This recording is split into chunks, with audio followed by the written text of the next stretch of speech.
এখানে একটা multi storage একটা বিল্ডিং আমরা করার সমস্ত সুযোগ আমরা অবারিত করে দেব। সাথে সাথে আমি আপনাদেরকে বলবো, আমি বহুদিন যাবৎ ভারতে আসা যাওয়া করি।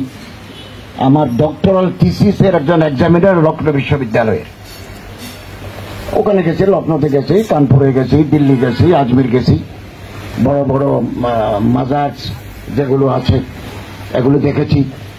এবং মথুরা গিয়ে আমি শ্রীকৃষ্ণের পবিত্র জন্মস্থান দেখেছি এবং পুরোহিতের সাথে কথা বলেছি যে আমি ভিজিট করতে পারবো কিনা। তিনি বলেন ইয়েস, ভিজিট করেছি।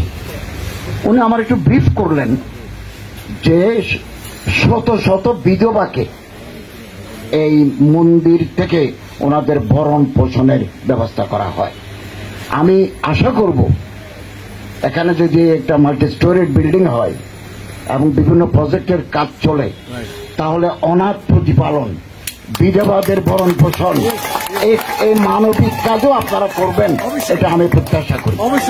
এবং আমি জেনে অত্যন্ত আনন্দিত হয়েছি আজকে জন্মাষ্টমীর ব্যয় কিছুটা সংকোচন করে আপনারা এই অর্থ বন্যার্থ মানুষের কাছে মাঝে পৌঁছিয়েছেন। এই মানবিকতার জন্য আমি আপনাদের আন্তরিকভাবে ধন্যবাদ জানাই। এবং আমাদের অন্তরের ভিতরে একটা পাশবিকতা কাজ করে, এই পাশবিক শক্তিকে আমাদেরকে দমন করতে হবে এবং হিংসা, বিদ্বেষ, পরিশ্রীকাতরতা, লোভ, লালসা আমাদের মানবিক মূল্যবোধকে ধ্বংস করে দিয়েছে। আমরা এগুলো থেকে উপরে উঠতে চাই, উত্তরণ ঘটাতে চাই। আমরা মানুষ, সেটাই বড় কথা। এই যে ধর্মীয় বিভাজন, আপনি এক ধর্মের, আমি আরেক ধর্মের, আরেকজন আরেক ধর্মের, এই যে বৈচিত্র্য, এই যে প্লুরালিস্টিক সোসাইটি, এটাই হচ্ছে একটা সুন্দর সমাজের বহিঃপ্রকাশ।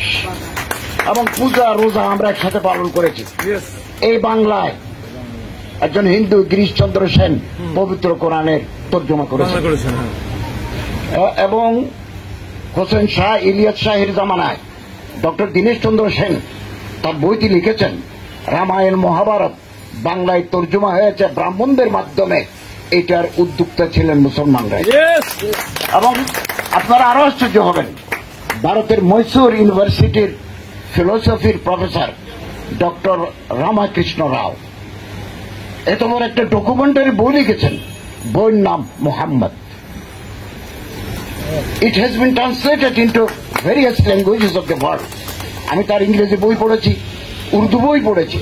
তিনি একজন প্র্যাকটিসিং হিন্দু, কিন্তু তিনি ইসলাম ধর্মের এই মহান অ্যাপোস্টল হযরত মুহাম্মদ সাল্লাল্লাহু আলাইহি ওয়াসাল্লামের জীবনী লিখেছেন। আমাদের মধ্যে কমিউনাল হারমোনি আমরা এটা লালন করব, সাম্প্রদায়িক সম্প্রীতি আমরা লালন করব এবং অসাম্প্রদায়িক চেতনায় আমরা উজ্জীবিত হব। আমি আপনাদের আশ্বস্ত করতে চাই, আমি যতদিন দায়িত্বে আছি বা আমার গভর্নমেন্ট যতদিন দায়িত্ব আছে, এই বাংলার কোনো হিন্দু, কোনো বৌদ্ধ, কোনো খ্রিস্টান, কোনো নৃতাত্ত্বিক গোষ্ঠীর গায়ে যদি আঘাত লাগে, আমরা মনে করবো এটা আমাদের গায়ে আঘাত লেগেছে। এবং দেবোত্তর সম্পত্তি,